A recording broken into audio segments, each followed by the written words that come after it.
Hello students, how are you all? Hope so all of you are fine and happy. Welcome to my YouTube channel, Biology in Seconds. Today we will discuss the female reproductive system. Let's start. Female reproductive system और female reproductive system के कुछ parts की बात कर लें. Components of female reproductive system. So I am just going to enumerate them, बाकी इसको detail यहां पर देखेंगे. So number 1 is inverted pear shaped uterus. Clear? And number 2, to uterus are there attached a pair of oviducts, also called fallopian tube, also called uterine tubes. Number 3 is a pair of ovaries, and number 4, vagina. So these are the 4 basic divisions of the female reproductive system, and as you can see over here, so this pear-shaped structure is the uterus, और उसके साथ यहाँ से there are attached the uterine tubes or fallopian tubes, and to the side, the wall of the uterus, it is attached a pair of ovaries is there on the left and right side, and this is the uterus. At the end of the uterus, this is called a cervix, and cervix opens into vagina, which opens into the exterior of the body. So आइए थोड़ी detail की तरफ move करते हैं. So first of all uterus के हवाले से description देख लेते हैं. जो यूट्रस है ये बेसिकली इन्वर्टेड पियर, जैसे नाशपाती, इन्वर्टेड नाशपाती, ठीक है, उस शेप की होती है, इन्वर्टेड पियर शेप्ड. इसके 3 मेजर रीजन्स होते हैं. ये ऊपर वाला पार्ट कहलाता है फंडस ऑफ यूट्रस, और ये बाकी ये वाला रीजन कहलाता है बॉडी ऑफ यूट्रस, और इसका जो एंड होता है this is called a cervix. Clear? तो इसमें देख ले पहले this one body of uterus के हवाले से देख लें जरा, यानी यूट्रस की ओवरऑल लेयर्स के हवाले से बात करते हैं. यूट्रस की 3 लेयर्स हैं. Uterus is made of 3 layers, the outer most layer, the middle layer and the inner layer. जो आउटर लेयर है ये थोड़ी सी थिन होती है, ये चारों तरफ इसके मौजूद है all around. It is thin, and the external covering which is called as perimetrium. Peri means around. तो यूट्रस के ऑल अराउंड जो एक बारीक सी कवरिंग है उसे कहते हैं पेरीमीट्रियम. उसके नीचे मिडल लेयर को कहते हैं मायोमीट्रियम. मायो मीन्स मसल, तो ये मस्कुलर लेयर है, काफी थिक होती है, and it consist of bundles of smooth muscles. Clear? So it is thick, have bundles of smooth muscles, and these muscles upon contraction during delivery process they expel the baby out, they expel the fetus out of the body. Clear? तो ये काफी thick होते हैं, ये जो muscular layer है इसकी. और the innermost layer, this is the innermost layer which is called as endometrium. Innermost layer is endometrium. ये भी बारीक होती है, but it is spongy. याद रखिए, it is spongy थोड़ी सी, ठीक है, and not solid, and it is spongy. It lines the uterine cavity. और यूट्रस के अंदर जो कैविटी मौजूद है, स्पेस मौजूद है, उसे कहते हैं यूट्राइन कैविटी. ये उसको लाइन करती है, उसके साथ ये मौजूद है. And in young embryo implantation site, तो जो भी एम्ब्रियो अभी बना है 2-4 दिन 7 दिन का हुआ है, वो यहाँ पर आकर सबसे पहले इम्प्लांट होगा. सो दिस इज द यूट्रस, जिसको उर्दू में कहते हैं बच्चादानी. ठीक है, so it is very much important part of the female reproductive system. अब इसका जो एंड है, यूट्रस का जो एंड है, वो कहलाता है सर्विक्स. सर्विक्स क्या है? It is a narrow entrance. ये एक बारीक सी एंट्रेंस है towards to uterus, narrow entrance to uterus from the vagina. Vagina से यूट्रस में एंटर होते हुए एक नैरो सी ओपनिंग है, उसे हम कहते हैं cervix. It is blocked by mucus plug during gestation. जब प्रेगनेंसी हो जाती है तो उस वक्त, उसके बाद की बात हो रही है, उससे पहले नहीं. जब प्रेगनेंसी हो जाती है तो यहाँ पर एक म्यूकस का प्लग बन जाता है, ताकि जो एम्ब्रियो है और उसके जो कंटेंट्स होते हैं इसके अंदर, जो एमनियोटिक फ्लूइड और बाकी सारी चीज़ें होती हैं, वो यहाँ से पास आउट ना हो सकें. लेकिन एक अनप्रेग्नेंट फीमेल के अंदर, एक नॉर्मल फीमेल के अंदर ये ब्लैडर प्लग नहीं होगा. Clear? It should be open, ताकि यहाँ से स्पर्म्स जो वो डिलीवर हो सके. और उसके बाद आज जरा इस एंड के ऊपर, यूट्रस के इस एंड के ऊपर, तो there are about 10 centimetre long tubes. ये इनको कहा जाता है ओविडक्ट, या इसको कहते हैं फेलोपियन ट्यूब, या इसको कहते हैं यूट्राइन ट्यूब. चूंकि यूट्रस के साथ अटैच है तो इसलिए इसे कहते हैं यूट्राइन ट्यूब भी कहते हैं. It is the initial duct system. Duct system शुरू ही यही से हो रहा है of female reproductive system. Initial duct system of the female reproductive system is the oviduct और uterine tube. It receives the ovum ठीक है। ओव्यूलेटेड oocyte, ओव्यूलेटेड oocyte उसे कहेंगे जो ओव्यूलेशन के बाद जो ओवम रिलीज होता है उसे कहते हैं ओव्यूलेटेड oocyte, ओवरी से जो रिलीज होगा वो उसको रिसीव करेगा और फिर इसके इट इज चूंकि it is made of smooth muscles, इसकी लेयर स्मूथ मसल से बनती है, तो स्मूथ मसल्स कॉन्ट्रैक्ट और रिलैक्स करते रहते हैं, वो इस तरह से वेव लाइक फैशन में कॉन्ट्रैक्ट और रिलैक्स करेंगे कि इस ओव्यूलेटेड ओवम को आगे की तरफ धकेलते रहेंगे टुवर्ड्स इट्स प्रॉक्सिमल पार्ट। तो ये प्रॉक्सिमल पार्ट है, शुरू प्रॉक्सिमल का मतलब शुरू वाला पार्ट, तो यहाँ से यूट्रस के बाद यहाँ से स्टार्ट हो रही है, तो proximal oviduct, this is the proximal oviduct. याद रखिएगा proximal oviduct it is the major site of fertilisation. आमतौर पर ऑन एवरेज रूटीन फीमेल्स के अंदर जो फर्टिलाइजेशन होती है, इंटरनल फर्टिलाइजेशन, वो इस हिस्से में फैलोपियन ट्यूब के प्रॉक्सिमल पार्ट में होती है। Clear? The fertilization site is the proximal oviduct. So इसकी लेंथ बताई गई है 10 सेंटीमीटर लॉन्ग एंड oocyte ये क्या करती है, it propels the oocyte towards the uterus and made up of smooth muscles। Clear? अब आ जाए जरा, ये दोनों साइडों पे हुई और इसके जो एंड्स होते हैं, एंड्स पे ये बिल्कुल स्ट्रेट नहीं है बल्कि ऐसे कुछ फिंगर लाइक प्रोजेक्शन है, जैसे किसी चीज ने पकड़ा हो इसमें, ये ओवरी को ऐसे उसके ऊपर ऐसे चारों तरफ है। सो ये इस तरह फिंगर लाइक जो प्रोजेक्शन है फिम्ब्राई कहते हैं, और इनका काम क्या होता है, जैसे एक्सर रिलीज होता है उसको सक कर लेना, टू सक दैट, ठीक है, और इसको पास करेंगे टुवर्ड्स द यूट्रस। और यहाँ पर इसके एंड के ऊपर मौजूद है ovoid solid ovoid organ which is called as ovary. So it, तो जैसे कि मेल्स में हमने पढ़ा टेस्टिस होते हैं वो एब्डोमेन के बाहर होते हैं, फीमेल्स के अंदर जो ओवरीज होती हैं उसके मुकाबले में वो एब्डोमेन के अंदर होती हैं। और एब्डोमेन में कहाँ पर होती है, ये सारी एब्डोमिनल कैविटी है, तो ये they are present in the peritoneal cavity. इसको मार्क कर लें एमसीक्यूज के लिए, the ovaries lies in the peritoneal cavity. Clear? और इसकी डायमेंशंस क्या है ओवरी की, it is solid and ovoid, shape क्या ovoid, not oval but ovoid, अंडे की तरह की, 3 to 5 centimeter long and 2 to 3 centimeter wide. ये इसकी विड्थ है और ये इसकी लेंथ है, विड्थ 2 to 3 सेंटीमीटर, लेंथ इसकी 3 to 5 सेंटीमीटर। और इसका काम क्या होता है, that is to produce certain hormones like estrogen and progesterone as well as it produces the follicles. Clear? और here is now the so this ovary is attached with the ligament, ऐसे हवा में नहीं खड़ी, यूट्राइन वॉल के साथ कुछ ligaments होते हैं और लिगामेंट की मदद से ये वहां पर अटैच होती है, उनको कहते हैं ligaments of ovary. Now so यहाँ से मूव करते हुए यहाँ पे पहुंच गए सर्विक्स। सर्विक्स के बाद क्या है, देयर इज वेजाइना। वेजाइना जिसको समटाइम्स बर्थ कैनाल भी कहा जाता है, क्योंकि यही वो रीजन होता है जहाँ से बेबी पास आउट होता है।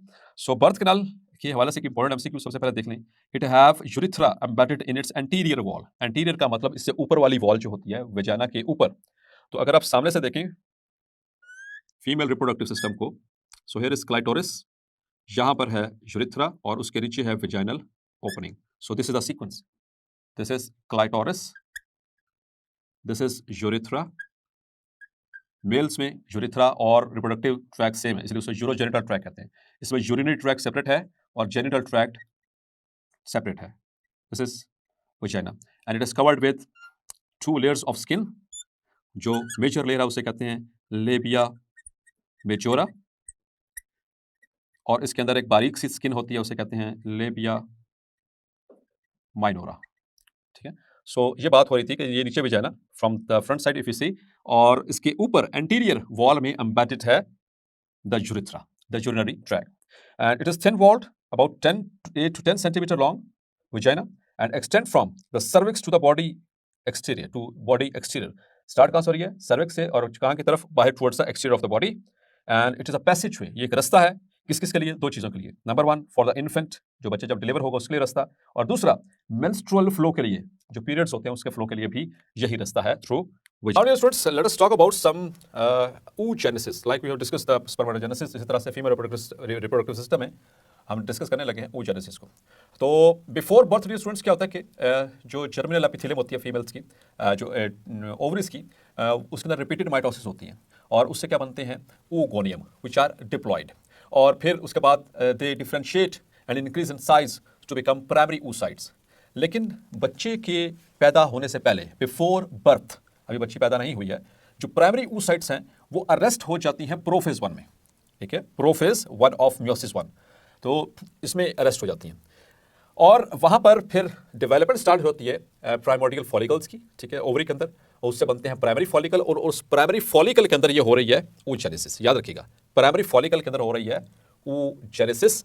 अब बिफोर बर्थ और just at the time of the birth, जब डेवलपमेंट कंप्लीट हो जाती है, there are about 400,000 primary follicles. एक बच्चे के दोनों ओवरीज के अंदर, फीमेल के अंदर, फीमेल बेबी के अंदर there are about 400,000 primary follicles मौजूद होती हैं और उन प्राइमरी फॉलिकल्स के अंदर मौजूद होते हैं प्राइमरी oocytes जो कि अरेस्ट हो चुके होते हैं एट द प्रोफेज 1। उसके बाद बच्ची डिलीवर हुई, जो ओवरीज होती हैं वो इनएक्टिव हो जाती हैं और पूरे चाइल्डहुड के दौरान वो इनएक्टिव रहती हैं। फिर जब प्यूबर्टी का टाइम शुरू होता है फीमेल्स में और इसकी जो एज होती है प्यूबर्टी की, दैट इज 10 to 14 ईयर्स, 10 से 14 साल की उम्र में अब जो ओवरीज हैं वो एक्टिव होना शुरू हो जाती हैं। सो जैसे ही एक्टिव होना शुरू हो जाती हैं वहां से लेकर के मेनोपॉज तक ये सिस्टम चलेगा। अब होगा क्या, पहले इधर oogenesis को देख लें। जो प्रोफेज 1 में प्राइमरी oocyte स्टक हुई थी, it will the primary oocyte it is diploid in ploidy, so it undergoes meiosis 1। इससे इट अंडरगोस meiosis 1। meiosis 1 में जाएगी तो एक छोटा सेल बनेगा और एक बड़ा सेल बनेगा। छोटे सेल को कहेंगे फर्स्ट पोलर बॉडी और बड़े सेल को कहेंगे सेकेंडरी oocyte। और सेकेंडरी oocyte जैसे ही यहाँ पे बनेगा, चूंकि meiosis 1 हुई है और meiosis 1 रिडक्शन डिवीजन होती है डियर स्टूडेंट्स, तो ये सेकेंडरी oocyte जो है इसमें इट विल बी हैप्लॉइड। और सेकेंडरी oocyte अब ये स्टक हो जाएगा मेटाफेज 2 में, it will stuck in the metaphase 2, stuck रहेगा। अब ये सेकेंडरी oocyte रिलीज होगा, ठीक है, हैविंग स्टक विद मेटाफेज 2, ये ओव्यूलेट होगा और यहाँ से ये देखिए ये फॉलिकल के अंदर सारा कुछ हो रहा है, ठीक है। तो इसके बिल्कुल पैरेलल ये सारा कुछ कहाँ मौजूद था, इस फॉलिकल के अंदर। तो ये प्राइमरी फॉलिकल 4 लाख के करीब, और फिर जब आफ्टर बर्थ यानी कि ये इनएक्टिव हो गए, फिर उसके बाद फ्रॉम प्यूबर्टी ये एक्टिव हुए, तो प्राइमरी फॉलिकल ये बनना शुरू हुआ, ये ग्रो हो रहा है, ठीक है, इसकी ग्रोथ हो रही है, और ये रहा मैच्योर फॉलिकल जिसको हम कहते हैं ग्राफियन फॉलिकल, ठीक है। अब प्यूबर्टी से लेकर के मेनोपॉज तक फीमेल्स के अंदर तकरीबन 500 फॉलिकल्स बनेंगे, मैच्योर फॉलिकल्स बनेंगे, और ये दोनों ओवरीज के अल्टरनेट होते हैं। एक मेंस्ट्रुअल साइकिल में ये लेफ्ट ओवरी, दूसरे मेंस्ट्रुअल साइकिल में राइट ओवरी वो इसको एग सेल को रिलीज करती है या ओवम को रिलीज करती है। मैच्योर फॉलिकल जब ये इसमें बन चुका होगा तो इसमें से जो सेकेंडरी oocyte यही है, वो सेकेंडरी oocyte जो कि स्टक हो चुका है मेटाफेज 2 में, वो यहाँ से रिलीज होगा, इसे कहते हैं ओवुलेशन, ठीक है। यहाँ से होता हुआ फिर वो जाएगा इनटू द यूट्रस के किसके जरिए, थ्रू द ओविडक्ट्स, और प्रॉक्सिमल ओविडक्ट के अंदर होगी फर्टिलाइजेशन, ये स्पर्म है, स्पर्म इसके साथ फ्यूज करेगा।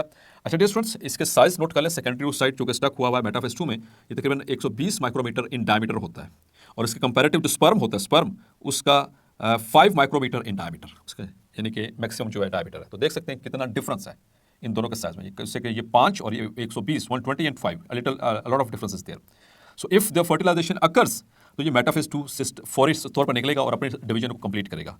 आफ्टर तो मेटाफेज 2 में अंटिल स्टक रहेगा। अगर ये मेटाफेज 2 में स्टक रहा और स्पर्म ना मिला, सो दिस सेकेंडरी oocyte जिसको हम ओवम कह रहे हैं, ये ज़ाया हो जाएगा, इट विल डिटोरिएट, क्लियर।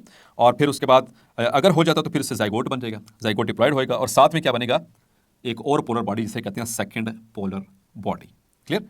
अब डियर स्टूडेंट्स, अगर तो फर्स्ट पोलर बॉडी आमतौर पर ये उसकी डेथ हो जाती है, नहीं तो अगर जब ये भी meiosis 2 से गुजरेगी, meiosis 2 से गुजरेगी, तो इससे भी 2 और यानी कि पोलर बॉडीज बन सकती हैं, ठीक है, लेकिन आमतौर पर ये ख़त्म हो जाती है। अब क्वेश्चन बाजू का स्टूडेंट्स के जहन में ये प्रोड्यूस होता है, अगर इसने डाई होना है, इसने मरना है, इसका कोई काम नहीं है। सो डियर स्टूडेंट, ऐसी बात नहीं, इसका काम है ये ताकि equal number of chromosome distribute हो सके। पहली बात तो ये, ताकि ये दोनों सेल्स में number of chromosome equally distribute हो, नंबर 1 थिंग। नंबर 2, ये छोटा इसलिए क्योंकि इसको इसकी जरूरत नहीं पड़नी, आगे जरूरत पड़नी है इसकी, तो ज़्यादातर साइटोप्लाज्म जो है वो इसको दिया जाएगा, ताकि जब फर्टिलाइजेशन हो जाए, जब जाइगोट बन जाए, तो ये ज़्यादा देर तक सर्वाइव कर सके, क्लियर। और एक और क्वेश्चन जो रहा बहुत ही अहम और आपके लिए बहुत ही मुफीद, अल्लाह ताला की कुदरत देखें कि इंसानों के अलावा बाकी तमाम फीमेल्स के अंदर जितने भी एनिमल्स होते हैं उनकी फीमेल्स में जिनके अंदर वो एस्ट्रोसाइकिल हो रहा है, तो या उनके अंदर oogenesis हो रही है, तो डियर स्टूडेंट्स उनके अंदर ये मुकम्मल तौर पर जो ओवम रिलीज होता है, सेकेंडरी oocyte मेटाफेज में स्टक नहीं होता। It is the case with the human females. तो ऐसा क्यों है, आपने कभी सोचा होगा। So hopefully some of you आपको कोई आंसर मिला भी होगा, but I am going to satisfy you with this the answer. Metaphase 2 में स्टक करने का मकसद क्या है अल्लाह ताला का। अगर मेटाफेज 2 में स्टक ना हो, इसकी वो जो meiosis 2 कंप्लीट हो जाए, तो उसे क्या बन जाएगा, ये प्योर मैच्योर एग सेल बन जाएगा। मैच्योर एग सेल बन गया। सो डियर स्टूडेंट्स, आपने एक टर्म पढ़ी है that is called as parthenogenesis, animals में बगैर फर्टिलाइजेशन के बच्चे के बनने का अमल। सो अल्लाह ताला की ये ह्यूमन फीमेल्स पे इतनी बड़ी कुदरत और इतनी बड़ी नेमत है कि आप शुक्र अदा नहीं कर सकते कि ह्यूमन फीमेल्स में एग सेल मेटाफेज 2 में स्टक हो जाता है, और जब तक इसमें फर्टिलाइजेशन ना हो जाए, ये अपनी अगली डिवीजन कंप्लीट नहीं करता। अगर खुदा ना खास्ता ऐसा होता, सो आप इमेजिन कर सकते हैं कि ह्यूमन फीमेल्स में पार्थिनोजेनेसिस स्टार्ट हो जाती, तो हमारी, आपको पता है हमारी गैरत के लेवल कहाँ पर होते हैं। सो पहले ही हमसे केसेस संभालने नहीं चाहते। तो ये अल्लाह ताला की तरफ से बहुत बड़ी नेमत है कि फीमेल्स के अंदर जब ओव्यूलेशन होती है, तो ये चीज़ें मेटाफेज 2 में स्टक हो जाता है, ताकि ये मैच्योर ओवम ना बन सके। मैच्योर कब होगा, डिवीजन कंप्लीट कब होगी, अगर यहाँ पर फर्टिलाइजेशन हुई तो। क्लियर? सो एंड समटाइम्स, अच्छा उसके बाद जब ओवुलेशन हुई, अब ये जो रप्चर्ड फॉलिकल है, it will soon converted into a yellowish glandular structure which is called corpus luteum, और कॉर्पस ल्यूटियम क्या करता है, it starts secreting progesterone. Students, now the female reproductive cycle which is also called as menstrual cycle, और it is also known as the periods, Urdu में हम इसको माहवारी कहते हैं या फिर हैज़ कहा जाता है। All these are the names by which it is known, but here in biology it is known as the female reproductive cycle और द मेंस्ट्रुअल साइकिल। सो पहले इसको डिफाइन कर लेते हैं। So it is a cyclic activity in human females during which the female gamete which is called as egg cell और ovum is produced. That very cyclic activity is known as the menstrual cycle और the reproductive cycle. अब dear students, primarily, अब word याद रखना मेरा, primarily बुनियादी तौर पर हम इसको दो फेजेस में डिवाइड करते हैं। Primarily it is divided into two phases, ये वर्ड याद रखना प्राइमरीली का, ठीक है। वो कौन कौन से, एक है ओवेरियन साइकिल और दूसरा यूटेराइन साइकिल। ओवेरियन साइकिल ये वो चेंजेस हैं जो कि ओवरीज के अंदर हो रही होंगी, और मेंस्ट्रुअल साइकिल ये वो इवेंट्स हैं जो कि यूट्रस के अंदर हो रहे होंगे, मतलब वहाँ पर जो चेंजेस आ रही हैं उसको हम मेंस्ट्रुअल साइकिल कहते हैं। तो ये प्राइमरीली हम इसको दो फेजेस में डिवाइड कर रहे हैं। लेकिन ये स्टूडेंट्स, ये फीमेल रिप्रोडक्टिव साइकिल ये मेल रिप्रोडक्टिव साइकिल से थोड़ा सा अलग है। मेल्स के अंदर जो प्रोसेस है स्पर्मेटोजेनेसिस का, वो कॉन्टिन्यूस प्रोसेस है from the onward, from the puberty. जैसे ही बलूगत होती है मेल्स में, उसके बाद उनका जो साइक्लिकल प्रोसेस जो है, ये इस तरह हमारे जिस तरह इनके अंदर है, हमारे अंदर साइक्लिकल प्रोसेस नहीं होता, बल्कि ये बलूगत के वक्त शुरू होता है, प्यूबर्टी के दौरान शुरू होता है मेल्स में, और ये मरते दम तक चलता है विदाउट एनी स्टॉपेज। मैंने जिक्र किया था आपसे प्रीवियस लेक्चर में कि ह्यूमन मेल के अंदर डेली बेसिस पे 400 मिलियन स्पर्म्स प्रोड्यूस हो रहे हैं। लेकिन फीमेल्स में ऐसा नहीं है। फीमेल्स में एक 28 दिन का साइकिल है, ये उनका साइक्लिकल एक्टिविटी है। 28 दिन में सिर्फ एक एग सेल यानी कि फीमेल गैमेट प्रोड्यूस होगा। क्लियर? और साइक्लिकली यानी कि पीरियोडिक एक इनका वो प्रोसेस है। हमारे अंदर ऐसा नहीं है, हमारे अंदर थ्रू आउट ये डेली बेसिस पे चल रहा है। इनकी जो साइक्लिकल प्रोसेस है, यानी जिसको मेंस्ट्रुअल साइकिल कह रहे हैं, इसकी एक हद है। ये प्यूबर्टी से स्टार्ट होता है फीमेल्स में, और ये 45 से 50 साल की उम्र के दौरान ऑन एन एवरेज ख़त्म हो जाता है, जिसको मेनोपॉज भी कहते हैं। यानी कि इसी वजह से दीन इस्लाम में ये कहा गया है कि बच्चों की शादी जल्दी कर देनी चाहिए, ख़ास तौर पर फीमेल्स की। और उसके सामने आपके साइंस आपको बता रही है कि फीमेल्स में जो रिप्रोडक्टिव साइकिल है, यानी कि इनके अंदर जो एग फॉर्मेशन का जो साइकिल है, फीमेल गैमेट बनने का साइकिल, वो इनके अंदर 10 से 14 साल की उम्र में अमूमन शुरू हो जाता है, यानी इनके अंदर प्यूबर्टी हो जाती है, बलूगत हो जाती है, और ये 45 से 55 साल तक रहती है। 45 से 50 ऑन एन एवरेज, ठीक है। 55 साल तक भी कई रीजन्स में है, लेकिन हम इसको 45 से 50 साल की रेंज में लेते हैं। उसके बाद there is no more female reproductive cycle, मतलब no more female reproductive cycle मतलब नो मोर फीमेल गैमेट। अगर no more female gamete, egg cell नहीं प्रोड्यूस हो रहा, तो फर्टिलाइजेशन नहीं है, तो बच्चा नहीं हो सकता। इसलिए बच्चियों की शादी जल्द करवा देनी चाहिए। ये दोनों साइकिल्स बहुत ही वेल कोऑर्डिनेटेड है, ओवेरियन साइकिल भी और मेंस्ट्रुअल साइकिल, यानी ये दोनों चेंजेस जो हो रही हैं बहुत ही वेल कोऑर्डिनेटेड होती हैं, एक दूसरे के साथ मुमासिल रख के, एक दूसरे के साथ कोऑर्डिनेट करके चलती हैं। और इनको कंट्रोल दोनों साइकिल्स को कौन कर रहा होता है? The pituitary gonadotrophins. Clear? Chapter number 17 आपको याद होगा, वहाँ पर आपने गोनाडोट्रोफिन्स पढ़े थे। तो from in the anterior pituitary, ठीक है, तो वहाँ से ये रिलीज होते हैं पिट्यूटरी गोनाडोट्रोफिन्स। वो इन दोनों साइकिल्स को बड़े कोऑर्डिनेटेड वे में लेकर के चल रहे होते हैं, उसको हम डिटेल से देखने वाले हैं। लेकिन स्टूडेंट्स, ये तो थी प्राइमरीली इनकी डिवीजन दो फेजेस में, हार्मोनल चेंजेस या हार्मोनल मैकेनिज्म या हार्मोनल रेगुलेशन उसके एतबार से, और इनके अंदर जो ओवेरियन और यूट्राइन वॉल्स में जो चेंजेस आ रही होती हैं, इनके बिहाफ के ऊपर हम मेंस्ट्रुअल साइकिल को 3 डिस्टिंक्ट फेजेस में डिवाइड करते हैं। 3 distinct phases. The first phase जो पहले दिन से स्टार्ट होती है, that is called as the menstrual phase या मेंस्ट्रुएशन फेज भी कहा जाता है उसको, ठीक है। और उसके बाद फिर प्रोलिफरेटिव फेज, और फिर at the last is the secretory phase. और जैसा कि मैंने आपसे जिक्र किया कि एक साइक्लिकल एक्टिविटी है, एक पीरियोडिक एक्टिविटी है, ये मेंस्ट्रुअल साइकिल या पीरियड्स, ये 28 दिन में मुकम्मल होता है। फीमेल्स में अंदर लगभग 28 दिन में ये मुकम्मल होता है इन ऑन एन एवरेज। अच्छा dear students, one thing more, कि जब पहला मेंसेस आएगा, द फर्स्ट मेंसेस, उसके लिए वर्ड नोट कर लें, that is called as menarche. The first menstrual cycle is called menarche. जब भी फीमेल्स बलूगत में पहुंचती हैं 10 से 14 साल की उम्र में, depending upon the regions and depending upon the genetics, तो जो पहला साइकिल होगा उसको नाम दिया जाता है मेडिकल साइंस में, that is called as menarche. अब स्टूडेंट्स, इससे पहले वाले लेक्चर में भी आपसे डिस्कस कर चुका हूं कि जब बच्ची पैदा होती है during its the birth process, या उससे पहले जब वो माँ के पेट में थी तो वो लगभग 4 लाख प्राइमोर्डियल फॉलिकल्स लेकर के पैदा होती है, ठीक है, प्राइमरी फॉलिकल्स लेकर के पैदा होती है, और वो अरेस्ट हो जाते हैं उसी दौरान। क्लियर? और उसके बाद ये ड्यूरिंग चाइल्डहुड वो इनएक्टिव रहते हैं। चाइल्डहुड के बाद जैसे ही उनकी प्यूबर्टी होती है, अब वो सारी ज़िंदगी इन जो 4 लाख लगभग जो बताया जाता है, वो जो से प्राइमरी फॉलिकल्स थे जो अरेस्टेड थे उसे इससे पहले, तो वो बारी बारी करके दोनों ओवरी से अल्टरनेट वे में वो रिलीज होते रहते हैं। और एक मेंस्ट्रुअल साइकिल में लगभग 20 से 25 जो प्राइमरी फॉलिकल्स हैं उनको स्टिमुलेट किया जाता है। उन 20 से 25 में सिर्फ एक जो है वो डोमिनेट करता है, एक जो है मैच्योर होता है, बाकी वो 20 से 25 में से बाकी के जो होते हैं वो डिसइंटीग्रेट हो जाते हैं या वो डीजनरेट हो जाते हैं। सो इस तरह से per cycle only 1 egg cell is formed. Clear? चलें, अब आते हैं ज़रा मेंस्ट्रुअल फेज की तरफ। तो ज़रा बड़ा इसका कॉम्प्रिहेंसिव कॉन्सेप्ट आपने रखना है, यानी कि फीमेल की ओवरीज में बाय बर्थ यानी पैदाइश के वक्त से लेकर के उनके अंदर अल्लाह ताला ने तकरीबन 4 लाख के करीब ये प्राइमरी फॉलिकल्स बना दिए होते हैं, जो कि अगर वो 45 से 50 साल की उम्र की ज़िंदगी जीती है तो उस दौरान वो थोड़े थोड़े करके हर माह 20 से 25 उनमें से जो फॉलिकल्स हैं वो आहिस्ता आहिस्ता प्राइमरी फॉलिकल्स हैं वो उनकी वो एक साइकिल में हिस्सा लेते रहेंगे हर माह, यानी कि 28 दिन के बाद, और फिर with in a life of 50 और 45 to 50 ईयर्स वो एग सेल्स होते हैं वो कंज्यूम होते रहते हैं और उसमें एग सेल्स बनते रहते हैं। चलिए अब देखते हैं इनकी फेजेस को। तो फर्स्ट डे हम 28 दिन को जब स्टार्ट करते हैं तो जो पहला दिन होता है जिस दिन फीमेल को ब्लीडिंग स्टार्ट हो जाती है, उस डे को या उस साइकिल को या उस फेज को हम कहते हैं मेंस्ट्रुएशन फेज या मेंस्ट्रुअल फेज। और इसकी जो रेंज होती है, ये मेंस्ट्रुअल साइकिल चूंकि 28 दिन का है तो पहले 5 दिन ऑन एन एवरेज फीमेल्स के अंदर जो पहले 5 दिन होते हैं वो मेंस्ट्रुएशन फेज के होते हैं या मेंस्ट्रुअल फेज के होते हैं।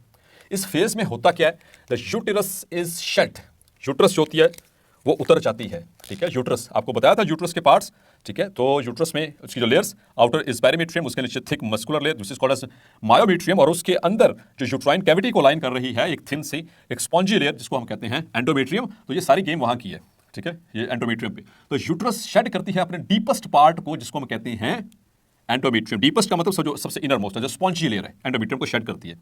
लेकिन सारी एंडोमेट्रियम शेड नहीं होती। इसमें क्या होता है, जो स्पॉन्जी होती है, जो ग्रोथ जिसकी ग्रोथ हो रही होती है, जो प्रोलिफरेशन से बनती है इस पीरियड के दौरान, सिर्फ उसको ही रिमूव किया जाता है। तो thick hormone dependent functional layer, ये जो सी लेयर होती है एंडोमेट्रियम की, it is thick and hormone dependent, मतलब खुद से कभी भी ये थिक नहीं होती बल्कि under the effect of hormones estrogen and progesterone ये थिक होती है, इसमें प्रोलिफरेशन होती है। सो इसी वजह से इसको फंक्शनल लेयर कहा जाता है क्योंकि हार्मोन्स के बिहाफ के ऊपर ये थिक होती है। So the thick hormone dependent functional layer of endometrium is detached from the uterine wall। जब वो डिटैच होती है तो आहिस्ता आहिस्ता जैसे उसमें से ऊपर से वो एपिथेलियम उतरती है, उसके नीचे ब्लड वेसल्स होती हैं। आगे चलकर डायग्राम में सारी डिटेल बताऊंगा आपको।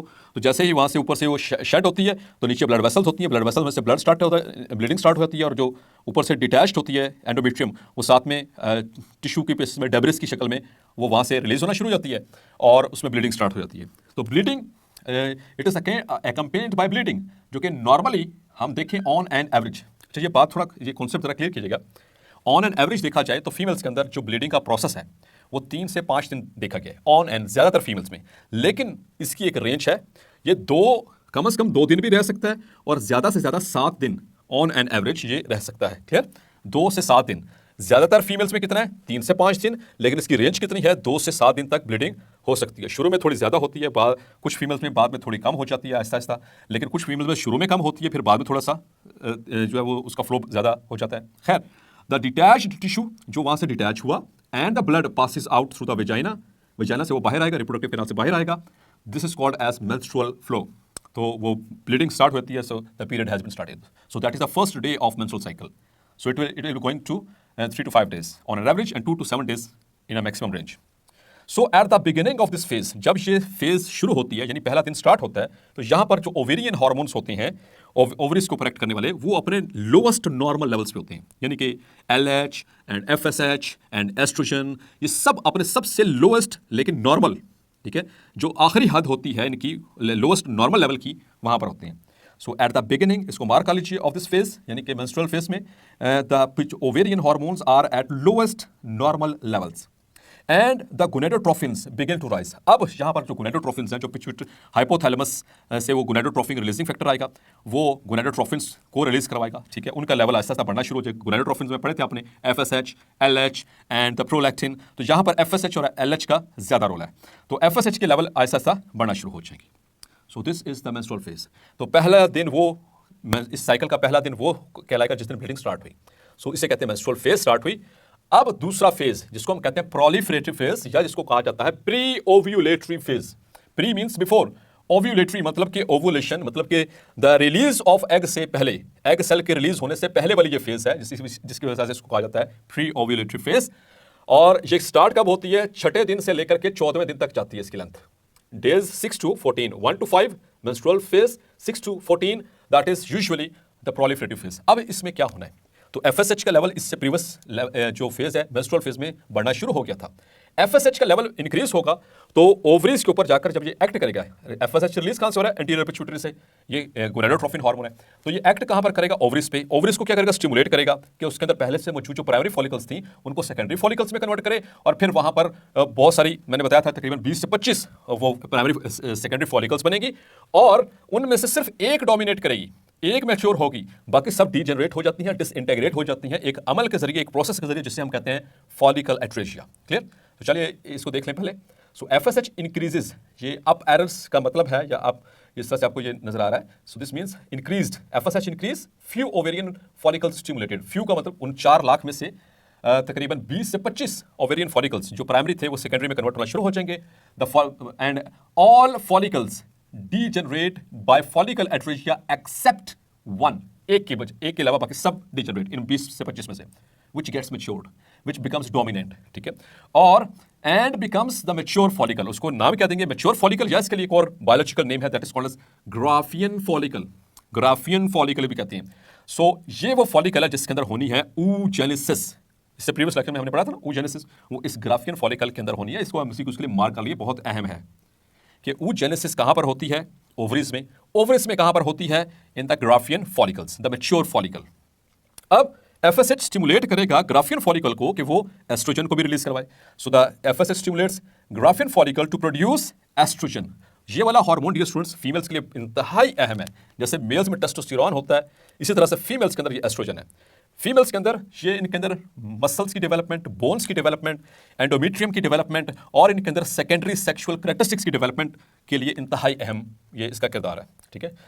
सो the estrogen which causes the vascularisation, vascularisation क्या है? वेस्कुलर से है, मतलब कि ब्लड वेसल्स को इंक्रीज करवाएगा एंडोमेट्रियम में, and the thickening of uterine endometrium, और उसको थिक भी करवाएगा। उसके अंदर ब्लड वेसल्स को भी इंक्रीज करवाएगा, उसमें स्पाइरल ब्लड वेसल्स बनती हैं, और साथ में उसके जो मैस है, स्पॉन्जी मैस, उसको बढ़ाना शुरू हो जाएगा, मतलब थिकनिंग ऑफ एंडोमेट्रियल टिश्यू। अब यहाँ पर इसका एक और भी इफेक्ट है सर्वाइकल म्यूकस के ऊपर। जो सर्विक्स है, जिसको हम कहते हैं the beginning of the uterus, जिसको जो वेजाइना और यूटरस के दरमियान जो ओपनिंग है उसे हम कहते हैं सर्विक्स। तो वहाँ पर ये म्यूकस भी मौजूद है, ठीक है। सर्वाइकल म्यूकस आमतौर पर उसको कहा जाता है, वो थिक होता है, ठीक है। जो ये रिप्रोडक्टिव ट्रैक्ट के अंदर जो म्यूकस होता है ये थिक होता है।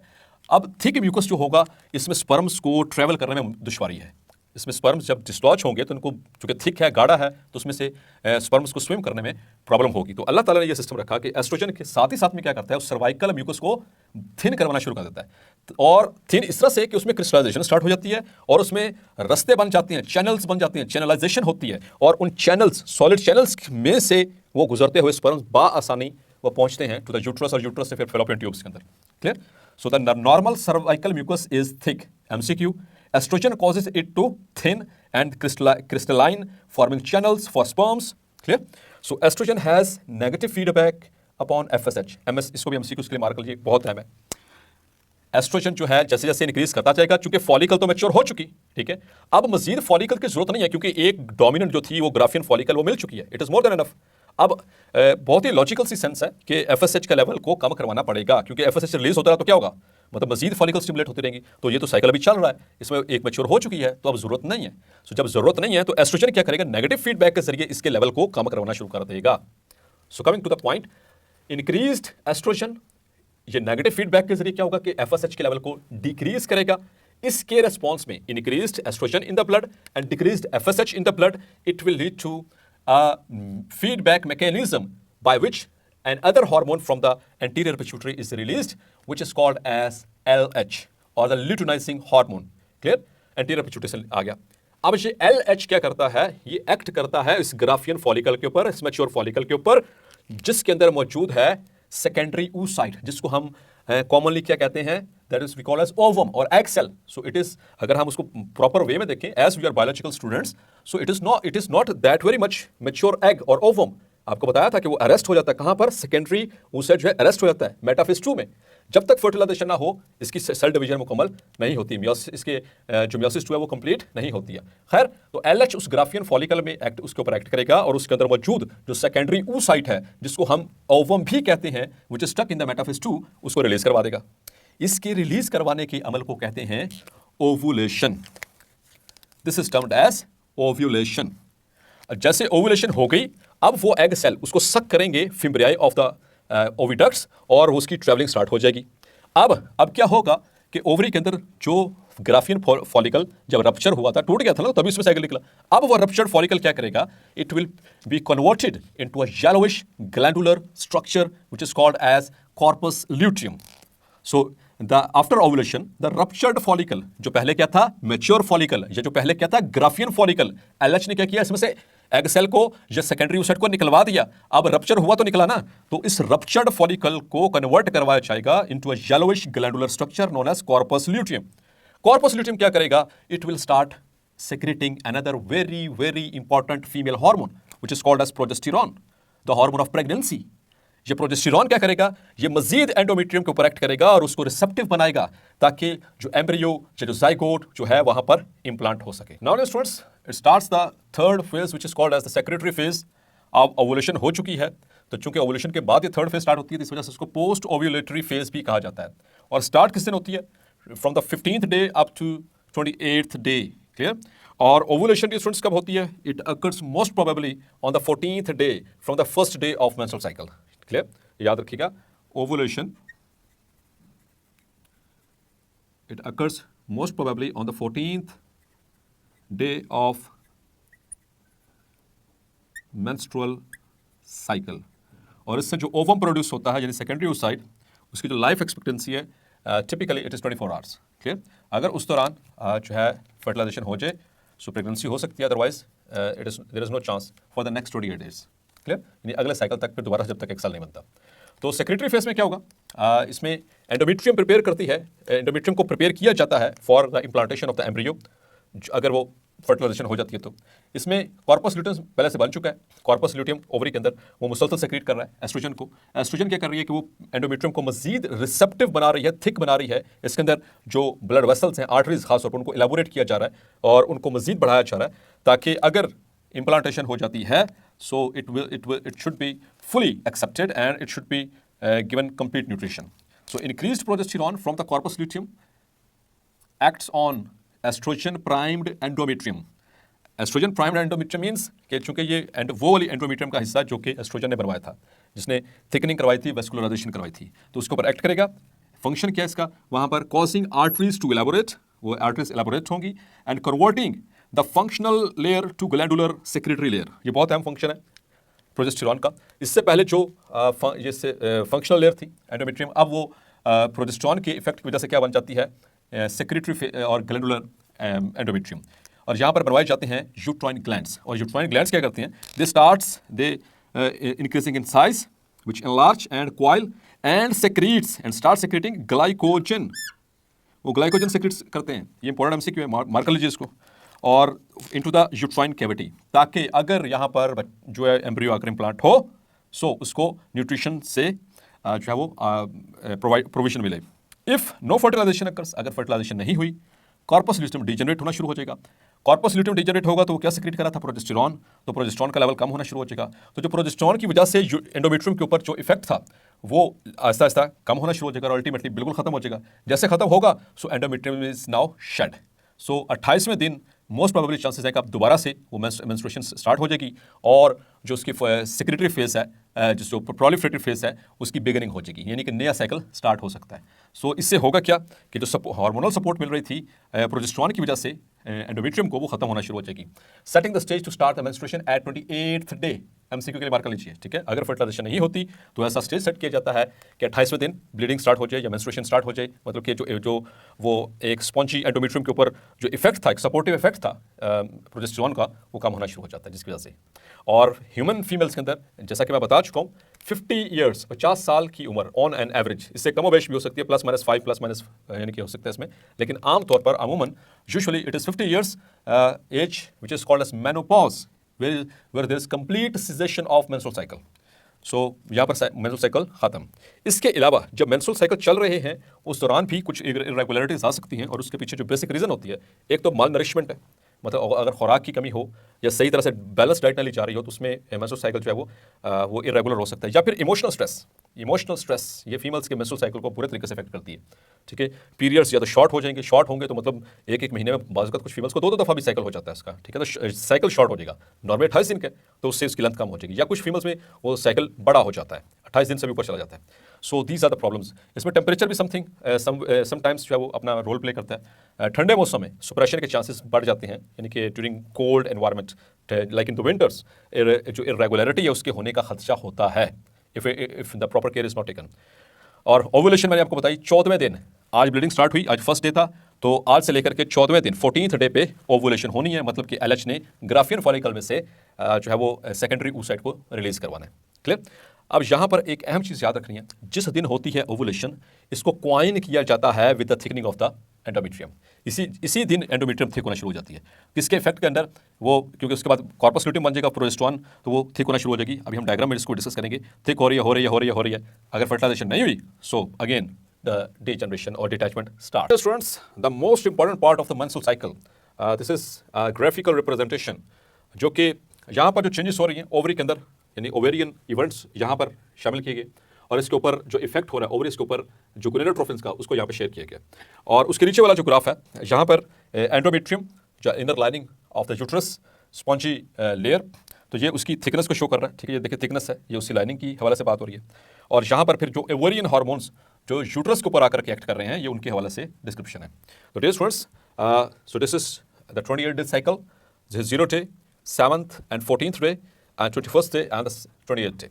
तो सबसे पहले I am going to discuss the ovarian changes. अच्छा डियर स्टूडेंट्स, यहाँ पर एक बहुत इंपॉर्टेंट बात कि जो रिप्रोडक्टिव साइकिल है फीमेल्स का, इसमें सिर्फ एक जगह पे कोई चेंज नहीं आती, बल्कि पूरा का पूरा फीमेल रिप्रोडक्टिव सिस्टम चेंजेस से गुजर रहा होता है, ठीक है। और यानी कि 28 days based through out the life, जब तक मतलब कि उनका वो मेनोपॉज नहीं हो जाता तब तक पूरा रिप्रोडक्टिव साइकिल जो है ना वो इस पूरे सिस्टम को इन्वॉल्व कर रहा है। तो पहले देखिए ज़रा ओवरीज के ऊपर।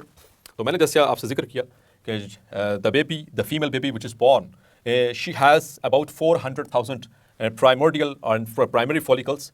और वो प्राइमरी फॉलिकल, ये रहा प्राइमरी फॉलिकल ओवरी के अंदर, ये ओवरी के अंदर सारे इवेंट्स हो रहे हैं। ये डेवलप होना स्टार्ट होगा, इसके अंदर फॉलिकुलर फ्लूइड आना शुरू हो जाएगा, ये मजीद डेवलप हो रहा है, सेकेंडरी फॉलिकल बन गया, सेकेंडरी फॉलिकल से ये अल्टीमेटली ग्रो करता हुआ ये बन गया Graafian follicle. Clear, Graafian follicle और द मैच्योर फॉलिकल। और एक दफ़ा जो है ये तकरीबन 20 से 25 फॉलिकल बनेंगे। लेकिन मैं यहाँ तक कहानी स्टॉप करूँगा। इसी के ऊपर देखिए इसका हार्मोनल कंट्रोल, ये कैसे बनेंगे, खुद ब खुद तो बनेंगे नहीं। So it is under the control of hormones, जिनको हम कहते हैं गोनेडोट्रोफिन्स। गोनेडोट्रोफिन यानी कि जो गोनेड्स को प्रोटेक्ट करते हैं। So here the gonad is ovary in the females. तो गोनेडोट्रोफिन में सबसे पहले जैसे ही बच्ची के अंदर, जो फीमेल बेबी के अंदर when she reaches about 10 to 14 years age, तो फर्स्ट जो साइकिल है उसका स्टार्ट होने वाला होता है at the level of puberty. तो gonadotrophin releasing hormone from the hypothalamus, hypothalamus के अंदर कुछ सेल्स होते हैं जिनको न्यूरो सेक्रेटरी सेल्स कहा जाता है। वो neuro secretory cells they will start the formation of releasing factor, gonadotrophin releasing factor, वहाँ से वो आएगा to the anterior pituitary. Anterior pituitary के अंदर जो गोनेडोट्रोफिन्स हैं उनमें से सबसे पहला जो गोनेडोट्रोफिन है that is follicle stimulating hormone. यहाँ पर आपको जो लाइन नजर आ रही है, ये bluish line, that is the levels of FSH और द फॉलिकल स्टिमुलेटिंग हार्मोन। तो ये ओवरी के ऊपर आकर के एक्ट कर रहा है। तो शुरू में देखिए इसका लेवल काफी बड़ा हुआ है, ठीक है। यहाँ पर इंक्रीज लेवल है, फॉलिकल स्टिमुलेटिंग हार्मोन रिलीज होगा from the anterior pituitary and it will act upon the ovary, और ओवरी के अंदर मौजूद पहले से जो प्राइमरी फॉलिकल्स हैं उनमें से 20-25 को निकलवाया जाएगा और उनको मैच्योर करवाया जाएगा। उनमें से बाकी सारे डिजेनरेट हो जाएंगे सिवाय एक के जो कि मैच्योर होगा, जिनको हम ग्राफियन फॉलिकल कहेंगे या मैच्योर फॉलिकल कहेंगे। तो एफएसएच का यहाँ पर देखें लेवल इंक्रीज है, फिर आहिस्ता आहिस्ता चूंकि उनमें से एक सेलेक्ट हो चुका है तो एफएसएच का लेवल ग्रेजुअली डिक्रीज हो रहा है, gradually decreasing and decreasing and decreasing and decreasing up to 14th day. Clear? लेकिन यहां पर आप एक और बात नोट करें कि जैसे ही एफएसएच रिलीज होता है, इसका लेवल्स इंक्रीज होते हैं, उसके बाद ये ग्रेजुअली डिक्रीज होता है। तो डियर स्टूडेंट्स, इसके रिस्पॉन्स में जो ये फॉलिकुलर सेल्स होते हैं, यानी जो ग्राफियन फॉलिकल्स है, the Graafian follicle specially, it start secreting estrogen, उसी के बिल्कुल बरअक्स एस्ट्रोजन स्टार्ट हो रहा है, यहाँ पे सिक्रीट हो रहा है। तो ये पहली फेज फॉलिकुलर फेज जिसको हम कह रहे हैं, ये कहाँ पर हो रही है? ओवरी में। यहाँ से इस ग्राफियन फॉलिकल से क्या रिलीज हो रहा है? The ovarian hormone which is called estrogen, जिसको एस्ट्राडायोल भी कहते हैं, ठीक है, it's a steroid hormone. So estrogen क्या करेगा? It will act upon the uterus, और यूट्रस में क्या करेगा? ये देख रहे हैं यूट्रस की वो लाइनिंग को थिक करना शुरू कर दिया, ये थिकनिंग हो रही है, तो थिकनेस इंक्रीज होती जा रही है, होती जा रही है, होती जा रही है, होती जा रही है, होती जा रही है, ठीक है। सो देखिए इसका लेवल इंक्रीज होता जा रहा है। जैसे जैसे एस्ट्रोजन का लेवल इंक्रीज होगा तो क्या होगा कि एफएसएच का लेवल डिक्रीज होना शुरू हो जाएगा। एफएसएच का लेवल डिक्रीज होगा, एस्ट्रोजन का level at the same time high हो रहा है। जैसे ये पीक पे पहुंचेगा around about 13 to 14th day, तो इसके रिस्पॉन्स में एफएसएच कम, एस्ट्रोजन ज्यादा, इसके रिस्पॉन्स में रिलीज होगा एंटीरियर पिट्यूटरी से एक और gonadotrophin which is called as luteinising hormone. Luteinising hormone शुरू में बिल्कुल एक देख रहे हैं, एक बहुत ही स्टेबल कंसिस्टेंट लाइन की तरह वो चलता जा रहा है, इसके लेवल्स बहुत कंसिस्टेंट रहते हैं ब्लड के अंदर, कंसिस्टेंट। द रीजन इज कि एस्ट्रोजन जब शुरू एफएसएच रिलीज हुआ, फॉलिकल बने, फॉलिकल ने क्या रिलीज करना शुरू किया? एस्ट्रोजन। तो यहां पर देखिए एस्ट्रोजन के लेवल अभी बहुत कम है, तो याद रखिएगा dear student, the low concentration of estrogen ये एलएच को इनहिबिट करती है, नेगेटिव फीडबैक है। एट लो कंसंट्रेशन ये नेगेटिव फीडबैक है किसके ऊपर? एलएच के ऊपर, यहां पर। सो लो कंसंट्रेशन में ये उसको सिंथेसिस को रोकेगा, low concentration, so it exerts negative feedback. तो एस्ट्रोजन चूंकि अभी कम है तो ये एलएच के को भी स्टॉप करके रखेगा, इनहिबिट करके रखेगा। इस वजह से ब्लड के अंदर इसके जो लेवल्स हैं वो आपको कंसिस्टेंट मिलेंगे। क्लियर? अब एस्ट्रोजन का लेवल बढ़ना शुरू हुआ तो एफएसएच का लेवल कम होना शुरू हुआ। इसके रेस्पॉन्स में अब हाई लेवल, जहां पर देखिए हाई लेवल हो चुका है, जब हाई लेवल होगा एस्ट्रोजन का, so high level will stimulate, it has got positive effect. So high levels of estrogen, it has got positive effect किसके ऊपर? LH के ऊपर। तो जैसे जैसे इसका लेवल इंक्रीज करता जाएगा एस्ट्रोजन का, तो उधर से LH का लेवल भी इंक्रीज होना शुरू हो जाएगा, और round about the 13th day इसके एकदम से सर्च आएगा, एकदम से इसका लेवल इंक्रीज कर देगा, शूट कर गया, ठीक है। सो ये जैसे शूट होगा 14th डे पे, तो 14th डे पे इससे पहले जो ओवरी के अंदर ये फॉलिकल बन चुका था ग्राफिन फॉलिकल, ये एलएच क्या करेगा? इसको करेक्ट करेगा, और इसमें से एग सेल यानी कि जो secondary oocyte, more precisely we are talking the secondary oocyte stuck in metaphase 2, यहां से रिलीज हो जाएगा। इसे कहते हैं ओव्यूलेटरी फेज, और इस प्रोसेस को कहते हैं ओव्यूलेशन। क्लियर? सो एलएच ने ये काम करवा दिया। अब आहिस्ता, अब देखिएगा यहाँ पर दोबारा से देखिए, एस्ट्रोजन का लेवल अब थोड़ा कम होना शुरू हो जाएगा, estrogen is going to down and down. अब जैसे जैसे इसका लेवल कम होता जा रहा है, तो मैंने आपको बताया था कि लो कंसंट्रेशन में इसकी इनहिबिशन स्टार्ट हो जाती है, तो इसका एलएच का लेवल भी अब आहिस्ता आहिस्ता कम होना शुरू हो गया, ठीक है। एस्ट्रोजन का लेवल कम होता जा रहा है। अब स्टूडेंट्स क्या होगा कि जैसे ये बन गया, अब स्टार्ट होती है अगली फेज जिसको हम कहते हैं ओवरी के अंदर ल्यूटियल फेज। ल्यूटियल फेज में क्या होगा कि जैसे ये एग सेल यहां से रिमूव हुआ, अब वो फिमरियाई पकड़ेंगे उसको और उसका ट्रेवल स्टार्ट हो जाएगा। और इस दौरान जो रिमेनिंग ये जो रप्चर्ड फॉलिकल है, पहले ग्राफिन को फॉलिकल करा रहा था, एलएच ने इसको फाड़ दिया, इसको ब्रेक डाउन कर दिया, इसमें से एग सेल को रिलीज करवा दिया। अब ये रप्चर हो चुका है, अब ये रप्चर्ड फॉलिकल किस में कन्वर्ट हो जाएगा? Into yellowish glandular structure which is called as corpus luteum. तो ये अर्ली कॉर्पस ल्यूटियम है, ये बाद में मैच्योर होगा और ये इस तरह से बन जाएगा, ये मैच्योर कॉर्पस ल्यूटियम है, ठीक है। अब कॉर्पस ल्यूटियम क्या करता है? It start secreting progesterone. अब इससे पहले देखिए from the very first day progesterone के लेवल कितने कम है, क्योंकि प्रोजेस्टेरॉन के लेवल ब्लड में इसलिए कम है क्योंकि रिलीज ही नहीं हो रहा। रिलीज इसलिए नहीं हो रहा क्योंकि कॉर्पस ल्यूटियम नहीं बना फीमेल में। तो जैसे कॉर्पस ल्यूटियम बनेगा, इट स्टार्ट सेक्रेटिंग प्रोजेस्टेरॉन, तो इसके लेवल इंक्रीज होना शुरू हो गया। ये देखें इंक्रीज होते जा रहे हैं, पीक पे पहुंच गए, ठीक है। यहाँ पे देखें और यहाँ पर देखें, इसके बिल्कुल कॉरेस्पॉन्ड करें तो ये पीक है, इट्स अ पीक। तो ये जो मैच्योर था वो हाई लेवल्स मेंटेन करवाएगा। लेकिन चूंकि जो एग सेल जो है इसकी लाइफ एक्सपेक्टेंसी थोड़ी होती है, तो अगर फर्टिलाइजेशन ना हुई तो द कॉर्पस ल्यूटियम स्टार्ट्स डीजनरेटिंग। ये देखिए अब साइज में छोटा हो गया, ये डीजनरेट रिग्रेस होना शुरू हो गया और रिग्रेस होना शुरू हो गया। तो रिग्रेस जब होगा तो आपको पता है कि ये सेक्रेट क्या कर रहा है इस प्रोजेस्टेरॉन को, तो रिग्रेस होगा तो उसके लेवल भी आहिस्ता आहिस्ता कम होना शुरू होंगे। क्लियर। अब डियर स्टूडेंट्स याद रखिएगा, हाई लेवल ऑफ प्रोजेस्टेरॉन, यहां से एक फीडबैक बना रहा हूं, high levels of progesterone it will inhibit FSH.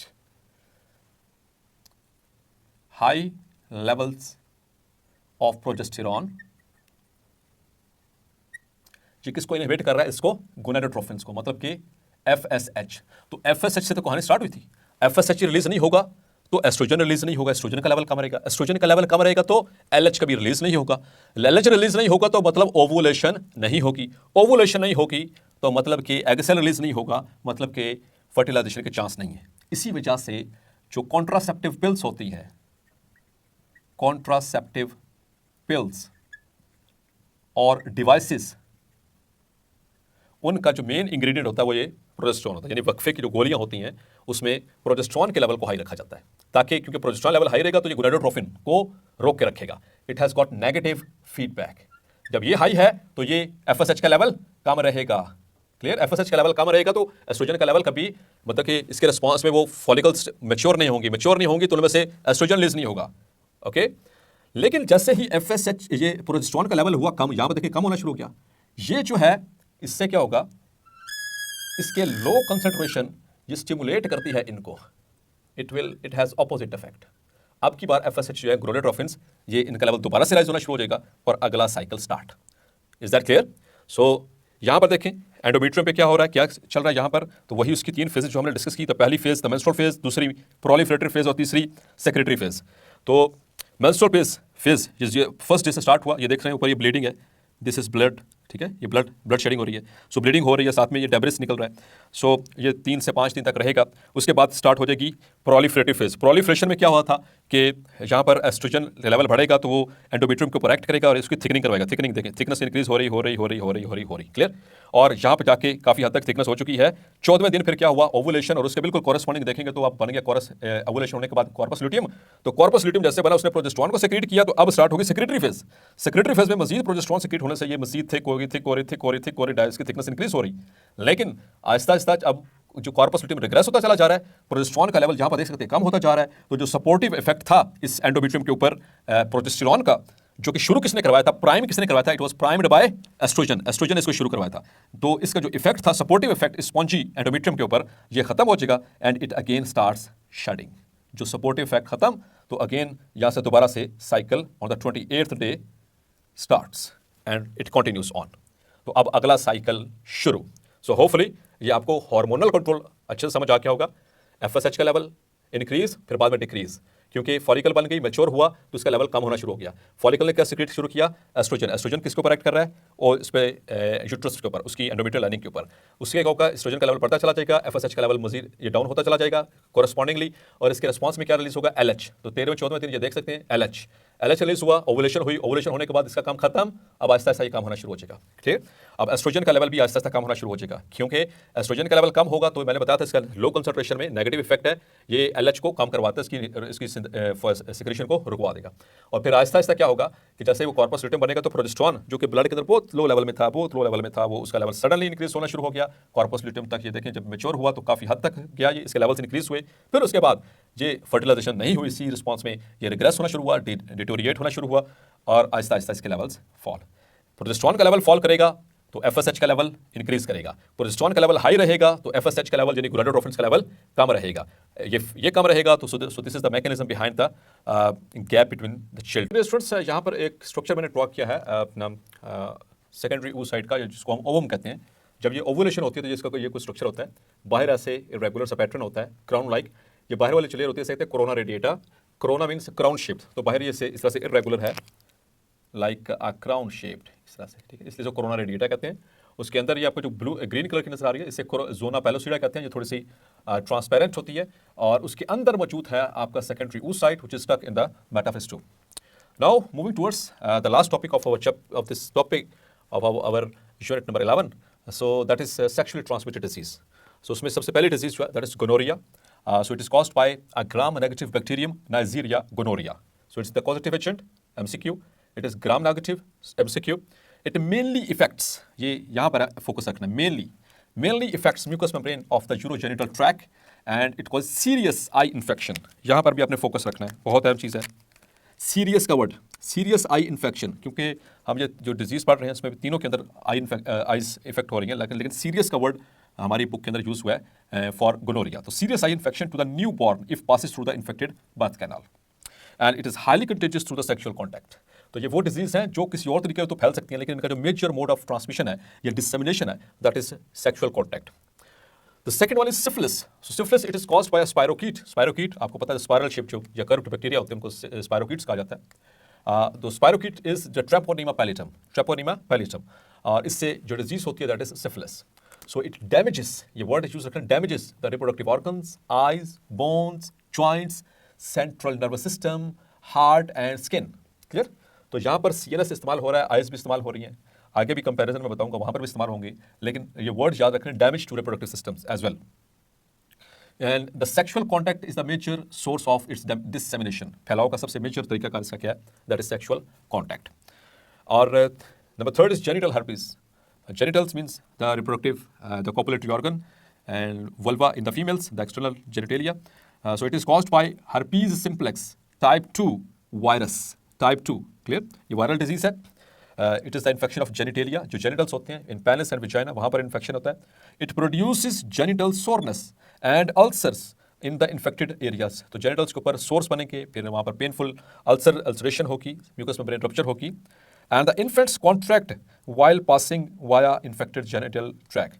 और ऐसी माएँ जिनको ये डिजीज़ हो और वो बच्चों को जन्म दे रही हों, डिलीवरी का प्रोसेस हो, तो इन्फेक्टेड बर्थ कैनाल से जब बच्चा गुजरेगा तो उसको ये इन्फेक्शन हो सकता है, वो इस इन्फेक्शन को कॉन्ट्रैक्ट कर सकता है. और it causes damage to eyes and CNS. Eyes and CNS इकट्ठे आया है इस डिजीज़ में, जेनिटल हर्पीज में. सो इसको याद रखना आपने, damage to eyes and CNS. It is genital herpes.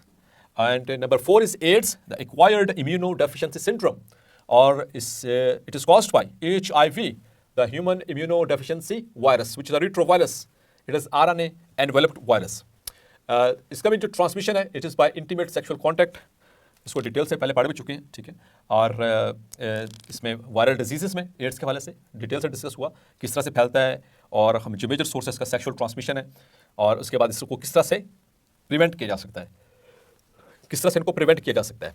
अब डियर स्टूडेंट्स, जितनी भी सेक्सुअली ट्रांसमिटेड डिजीज़ हैं इनसे बचने का एक हल, जहाँ तक बात है सिफिलिस और गोनोरिया की, चूँकि ये बैक्टीरियल डिजीज़ है तो इसमें एंटीबायोटिक्स काफ़ी हद तक जो है वो बेहतर साबित होती हैं. लेकिन जेनिटल हर्पीज और एड्स इनका भी फ़िलहाल तो कोई मतलब कि कोई बहुत ही इफेक्टिव हमारे पास इलाज मौजूद नहीं है.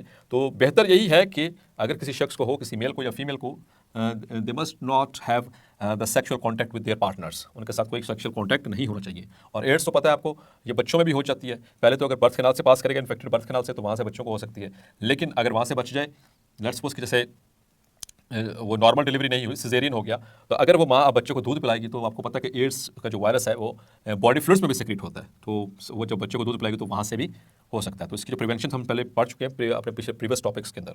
So the basic thing is to avoid the sexual contact with the infected person. ये सबसे बेहतरीन हल है. So here are some MCQs. Number 1, the female reproductive cycle primarily consist of dash phases. So word याद रखना है primarily का, मैंने आपको वहाँ पर भी याद करवाया था. तो कितनी फेज हैं, 1, 2, 3 और 4. प्राइमरली हम इसको कितनी फेज में डिवाइड करते हैं, 2. The ovarian cycle and the uterine cycle. Clear? उसके बाद फिर हार्मोनल रेगुलेशन की बिहाफ के ऊपर और उनमें जो चेंजेस के बिहाफ के ऊपर हम उनको 3 मेजर फेज में डिवाइड करते हैं, menstrual phase and the proliferative phase and the secretory phase. The ovulation takes place on the dash day of menstruation. So कितने दिन ओवुलेशन होती है, 7वें दिन और 9th डे और 14th डे और 21st day. So the correct answer is on the 14th day, most probably, in most of the females. Okay? And here is another question. Low concentrations of progesterone leads to, अगर progesterone की concentration लो हो तो उससे क्या होता है, gonadotrophins decrease हो जाते हैं, गोनाडोट्रोफिन्स इंक्रीज हो जाते हैं, LH इंक्रीज करेगा या एस्ट्राडायोल इंक्रीज करेगा. सो डायरेक्ट इफेक्ट कहाँ पर होता है स्टूडेंट्स, आपसे भी थोड़ी देर पहले शेयर किया. सो प्रोजेस्टेरॉन का लेवल ब्लड में जैसे कम होगा, क्योंकि वो कॉर्पस ल्यूटियम रिग्रेस हो रहा है, वो डीजनरेट हो रहा है, जिसकी वजह से प्रोजेस्टेरॉन का लेवल जब कम होता है तो इसकी वजह से जो गोनाडोट्रोफिक हार्मोन्स हैं, गोनाडोट्रोफिन्स होते हैं, उनका लेवल इंक्रीज होना शुरू हो जाता है, मतलब कि एफएसएच का level again it starts to rise. Clear? So answer is B. Another important MCQ, serious eye infection occurs in. So word is serious. So it occurs in gonorrhea, in syphilis, in genital herpes or in AIDS. तो यहाँ पर अभी मैंने आपको बताया था कि serious eye infection के हवाले से it occurs in the gonorrhea. तो इसी तरह से पूछ लेंगे. तो इन वर्ड्स पे जिन पे मैं मार्क करवाता हूँ लाजमी इनको जहन में रखा करें. So it occurs in gonorrhea. Damage to eyes and CNS. ये दो चीज़ें इकट्ठी आई, मैंने वहाँ पर भी मार्क कराई थी. दो चीज़ें इकट्ठे आ जाएंगी. कौन कौन सी? Eyes और CNS. So it occurs in genital herpes. And the first menstrual cycle in the females is called as follicular atresia. It is called as gestation or menarche or menopause. Dear students, so it is called menarche, pehla menstrual cycle. Now, another MCQ is there. The proximal convoluted part of vas deferens, जिसको हम sperm duct भी कहते हैं, is called sperm duct or ejaculatory duct or epididymis or retitis. So the answer is epididymis. The sperms are formed directly from primary spermatocytes, spermatids, spermatogonia, or secondary spermatocytes. Dear students, so they are formed directly from spermatids. The discharge of blood and shedded endometrium is called menstrual flow, ovulation, after birth, or menarche. It is called menstrual flow. The fertilization of ovum takes place in vagina, uterus, proximal oviduct, or fimbriae. So the answer is proximal oviduct.